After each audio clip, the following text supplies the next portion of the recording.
Hallo und herzlich willkommen zu einem weiteren Video. In diesem Video werden wir auf die 5 wichtigsten Manifestationsfehler eingehen. 5 Matrix-Dinge, die dich von deiner Manifestation abhalten. Los geht's mit Punkt Nummer 1. Du vermeidest Fehler und zeigst zu wenig Bereitschaft daraus zu lernen. Schau mal, wir alle machen ungern Fehler, weil sie uns unsere blinden Flecken aufzeigen. Sie zeigen uns unsere Unzulänglichkeiten und es ist einfach ein unangenehmes, blödes Gefühl, Fehler zu machen. Doch wirst du jeden erfolgreichen Menschen auf dieser Welt, der etwas Größeres erschaffen hat, befragen, wird dir dieser Mensch bestätigen, wie unheimlich wertvoll und wichtig Fehler sind. Denn Fehler sind unsere Wachstumsreize. Fehler klingen sehr negativ. Doch wenn du dir Frage stellst, was nehme ich aus dieser Erfahrung heraus? Drehst du die Monade um. Du nimmst das Wort Fehler weg und ersetzt es durch Erfahrung. Ja, da fällt ein großer Teil dieser inneren schweren Last, dieser Bewertungskomponente fällt von dir ab. Wenn du in deine Neutralität gehst und Fehler als eine Erfahrung begreifst, eröffnet sich eine Tür, eine Möglichkeit, deine persönlichen Manifestationsfehler, warum du nicht da bist, wo du sein möchtest, als ein Feedback zu nutzen, um noch mehr, noch stärker und besser voranzukommen. Fehler als wertvoll zu sehen, als das, was sie letztendlich sind, die Hinweise auf deine inneren Programme. Und wie ich bereits gesagt habe, sind Fehler Spiegel unserer eigenen inneren Muster. Unsere inneren Muster, unsere Glaubenssätze, wenn du es so nennen möchtest, sind die Dinge, die sehr schwer aus dem System herauszukriegen sind. Warum ist das so? Das kann sehr viele unterschiedliche Gründe haben, wie zum Beispiel deine Eltern mit deinen persönlichen Fehlern, als du klein bist, umgegangen sind. Was du gelernt hast von nahestehendsten Personen in deinem Leben, wie man auf Fehler reagiert. Und dieses Feedback hat sich als dein eigenes verwurzelt. Sobald du verstanden hast, dass Fehler Teil des Prozesses sind, dass du sogar einen Genuss daran haben darfst, Fehler zu machen, weil es auf das Gesamtpaket, auf die Reise ankommt und nicht auf das Endergebnis, wirst du Fehler dankend annehmen. Und wenn du das schaffst, das ist eine große Kunst, bist du einen großen Schritt näher gekommen aus der Matrix heraus zu dem Quantensprung, den sich jeder in der Manifestationsbranche wünscht, ja, wovon sehr viele Gurus und Teacher mittlerweile erzählen. Und dieser Genuss an Fehlern oder warum das so schwierig ist, aus Fehlern zu lernen und weiterzumachen, ist der fehlende Glaube. Damit sind wir bei Punkt Nummer 2, warum du noch nicht deine Manifestation erfolgreich gemeistert hast. Dir fehlt der Glaube an etwas Größeres, an Kräfte, die dich begleiten, unterstützen, dir Hinweise geben, Zeichen. Du hast die Verbindung zu den höheren Sphären, zu den höheren Mächten, Universum, Gott, wie auch immer du das Ganze beschreiben möchtest, die Verbindung zu deinem höheren Selbst verloren.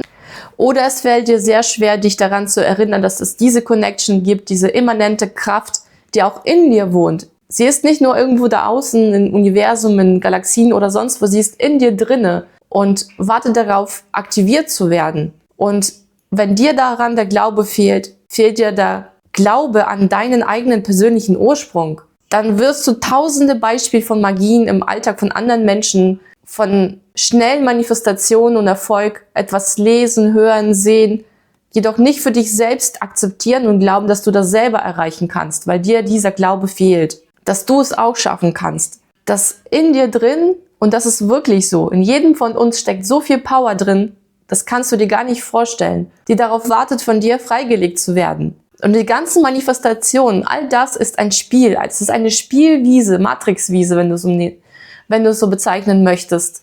Alles, was wir in unserer Außenwelt erfahren, inklusive unserer Mitspieler, unserer Mitmenschen, ist eine Art Deko, ein Spielhaus, ein Spielplatz unseres Lebens und wir spielen die Hauptrolle darin. Und weil dir der Zugang zu diesem Höheren fehlt, und ich sage dir jetzt, was der dritte Punkt der Matrix ist, warum es dir so schwer fällt, in dieses Höhere zu glauben, ist die Abhängigkeit von der Opferrolle. Also sogenanntes Opfer-State. Und das ist auch ein sehr unangenehmes Thema, aber so wichtig, weil es so verbreitet ist. Gerade in unserer Kultur, in unserer Gesellschaft, wo das Leiden, das Einnehmen von einer Opferrolle positiv belohnt wird. Ja, man bekommt Mitgefühl, Mitleid. Es ist eher akzeptiert, schwach zu sein, als stark zu sein. Und das Ganze Auch wenn Mitgefühl sehr, sehr wichtig ist. Bitte auch da gibt es einen entscheidenden Unterschied zwischen Mitgefühl und Mitleid, ja? Holen wir uns aus der Opferrolle sehr viel Kraft heraus, die wiederum genutzt wird, um weiter in der Opferrolle zu bleiben. Und auch wenn es sehr gute, berechtigte Gründe gibt dafür, warum du in diese Opferrolle reingekommen bist, sonst wärst du ja nicht drinne, macht es wenig Sinn, dort lange zu verweilen, denn es bringt dich nicht vorwärts. Trotzdem ist es sehr, sehr schwer, da rauszukommen. Und ich verrate dir, warum. Warum die Matrix daran interessiert ist, dass du in der Opferrolle bleibst. Weil du nicht in deine eigene Kraft kommst. Weil du es nicht schaffst, dich mit diesem Höheren zu verbinden. Denn warum? Es fühlt sich einfach gut an, in der Opferrolle zu bleiben. Es gibt einem die Genugtuung, Recht zu haben mit seinem Opferstate und dass man daraus Aufmerksamkeit und Mitgefühl von sich selbst, durch sein Ego, aber auch durch andere Mitmenschen bekommt. Es ist eine andere Form von Selbstbestätigung, die genutzt wird über die Gefühle. Und Emotionen sind so stark, sie erschaffen Abhängigkeiten. Und da wären wir schon beim 4. Punkt, der Abhängigkeit. Die stark emotional aufgeladenen Gefühle machen uns abhängig. Man möchte immer mehr und immer wieder dieses Gefühl erfahren der Bestätigung. Schau mal, die Abhängigkeit, zum Beispiel in einem Opferstate, fühlt sich so gut an, weil du das Gefühl bekommst, etwas wert zu sein. Wert zu sein, dass man dir Zuwendung schenkt, Aufmerksamkeit. Doch das kann nicht der richtige Weg sein, wenn du deinen Zielen, deinen Träumen näher kommen möchtest. Denn diese Art von Gefühlen, von Bestätigungsträgern, halten dich in den unteren Zentren, ziehen dir gleichzeitig, auch wenn es sich für einen guten, kurzen Moment gut anfühlt, viel Energie aus dem System. Du erfährst zwar viel Mitgefühl, Mitleid, aber nicht genug Empowerment, nicht genug Energie, um nach vorne in die oberen Zentren zu kommen, um deine Manifestationsstärke, dich selbst wirksam zu erleben. Und so passiert es, wenn du zum Beispiel etwas manifestieren möchtest, was dir sehr, sehr wichtig ist, dass du dich abhängig machst gleichzeitig von dem Ergebnis. Weil das Ergebnis, das Erreichte, das Manifestierte, soll dir ebenfalls diese Funktion erfüllen, dich gut genug zu fühlen. Wenn ich das und das bekomme, dann bin ich gut genug für das und das. Oder ja, so in etwa.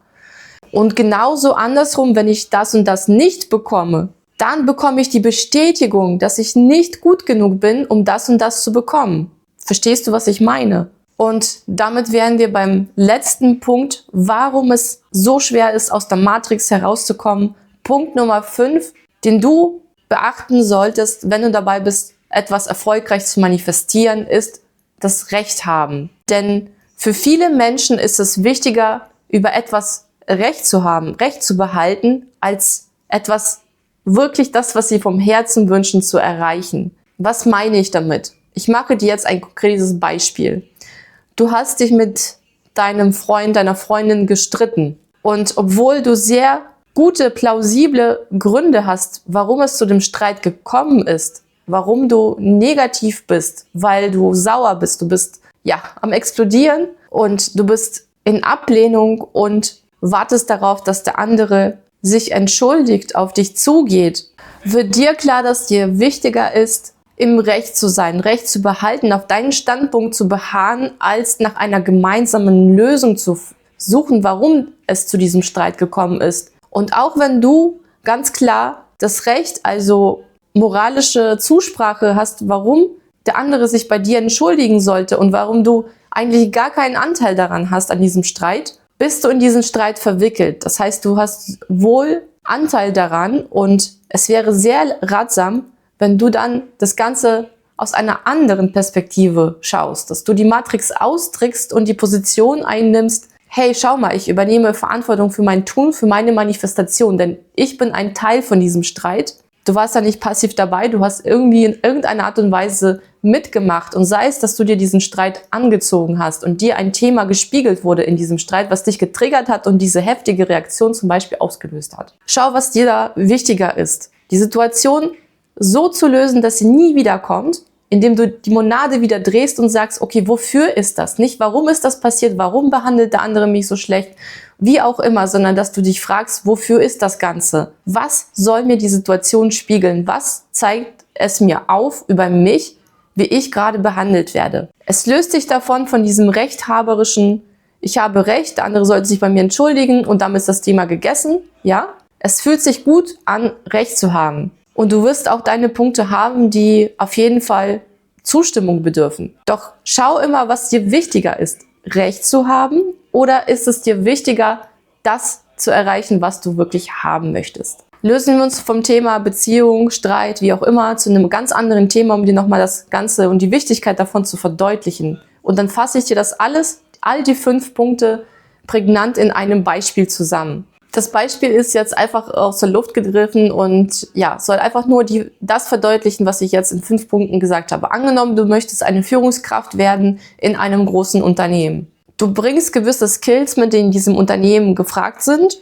Also du hast auf jeden Fall etwas drauf, was in diesem Team realisiert und verwirklicht werden darf. Und trotzdem bringst du nicht genug Mut auf oder PS auf die Straße, um in diesem Unternehmen zu performen. Weil du zum Beispiel selbst auferlegte Glaubenssätze hast, wie eine Führungskraft zu sein hat oder sich anzuziehen hat oder sich zu benehmen hat und du hast nicht das Gefühl, dass du das fulfillen kannst, also dass du das erfüllen kannst. Wegen deiner fest eingefahrenen Einstellung beginnt eine innere Abwertung von deinen Qualitäten, die wohl gefragt in deinem Wunsch-Top-Unternehmen gefragt werden, womit du gleichzeitig die Emotion, ich bin ein Opfer bedienst oder Programm, ich bin ein Opfer, weil ich das und das nicht mitbringe, kann ich nicht die Führungsperson von Team XYZ sein. Du hast Angst, Fehler zu machen, weil du ja schon in der Annahme bist, nicht gut genug zu sein. Und Fehler werden sicherlich kommen, gerade wenn du Anfänger bist, bringt diese Fehler dich natürlich auch weiter. Ja? Sie lassen dich wachsen und sie verändern die Teamstruktur, die Kommunikationskultur in einem Team und auch mit der Führung. Das ist sehr, sehr wertvoll. Ja? Bist du tief im Inneren am Realisieren, dass du ein Selbstwertproblem hast. Weil du aber etwas realisieren möchtest, es aber nicht tust, weil du die und die Vorbehalte hast, bist du in einer Art Abhängigkeitssituation, dir immer wieder Situationen zu kreieren, die das bestätigen. Verstehst du? Die einerseits deine Opferrolle bestätigen, du ziehst Menschen in dein Leben an, die dir das bestätigen und gleichzeitig bekommst du nicht genug Feedback und Motivation, um durchzustarten. Diese ganzen Annahmen und Erfahrungen in der 3D-Realität bestätigen dir deine Muster. Das heißt, du bekommst ein Gesamtbild von dem, dass du über das Ganze Recht hast, denn du hast ja jetzt Bestätigungen bekommen über deine Annahmen, was dich wiederum sagen lässt, okay, ich lasse das Ganze, irgendwie war das ein blöder Traum, ein blöder Wunsch und irgendwie sowieso nicht realisierbar. Ja? Also du siehst, das Ganze ist auch komplex, noch zusätzlich zum all dem, was ich gesagt habe in diesem Beispiel, durch den Punkt untermauert fehlender Glaube an sich selbst, an etwas Immanentes, Stärkendes und Führendes in sich, etwas Spirituelles, Übergeordnetes, welches über diesen ganzen 3D-Phänomenen der Bestätigung hinaus steht, bis es irgendwann zu einem Moment kommt, durch ein Video, durch einen Lehrer, durch ein Buch, durch einen Hinweis an der Wand, keine Ahnung, durch ein Schild irgendwo im Außen in der Welt, ein Etwas, was dich aufhorchen lässt und dir einen Hinweis gibt, einen Wach-auf-Moment, hey, so wie es geht, geht es nicht weiter, du kommst so nicht vorwärts, ja? Dass du einen Impuls, eine Inspiration bekommst zur Veränderung. Und da fängt die Magie an der Veränderung, der Ausstieg aus der Matrix geht los. Und je mehr du diese 5 Punkte, die ich in diesem Video angesprochen habe, realisiert hast, verinnerlicht und auf deine persönlichen Manifestationssituationen, auf dein Leben übertragbar angeschaut hast und bist fähig, das umzusetzen, dann hast du alles in der Hand. Bist du 99% dem Menschen voraus und kannst so im Endeffekt manifestieren. Das waren die 5 wichtigsten Punkte, auf die ich heute eingehen wollte in diesem Video. Danke, dass du bis hierher dran geblieben bist. Wie stehst du zu den 5 vorgestellten Punkten, wie man aus der Matrix herauskommt? Ich freue mich über ein Like, einen Kommentar von dir und wir sehen uns im nächsten Video. Ciao!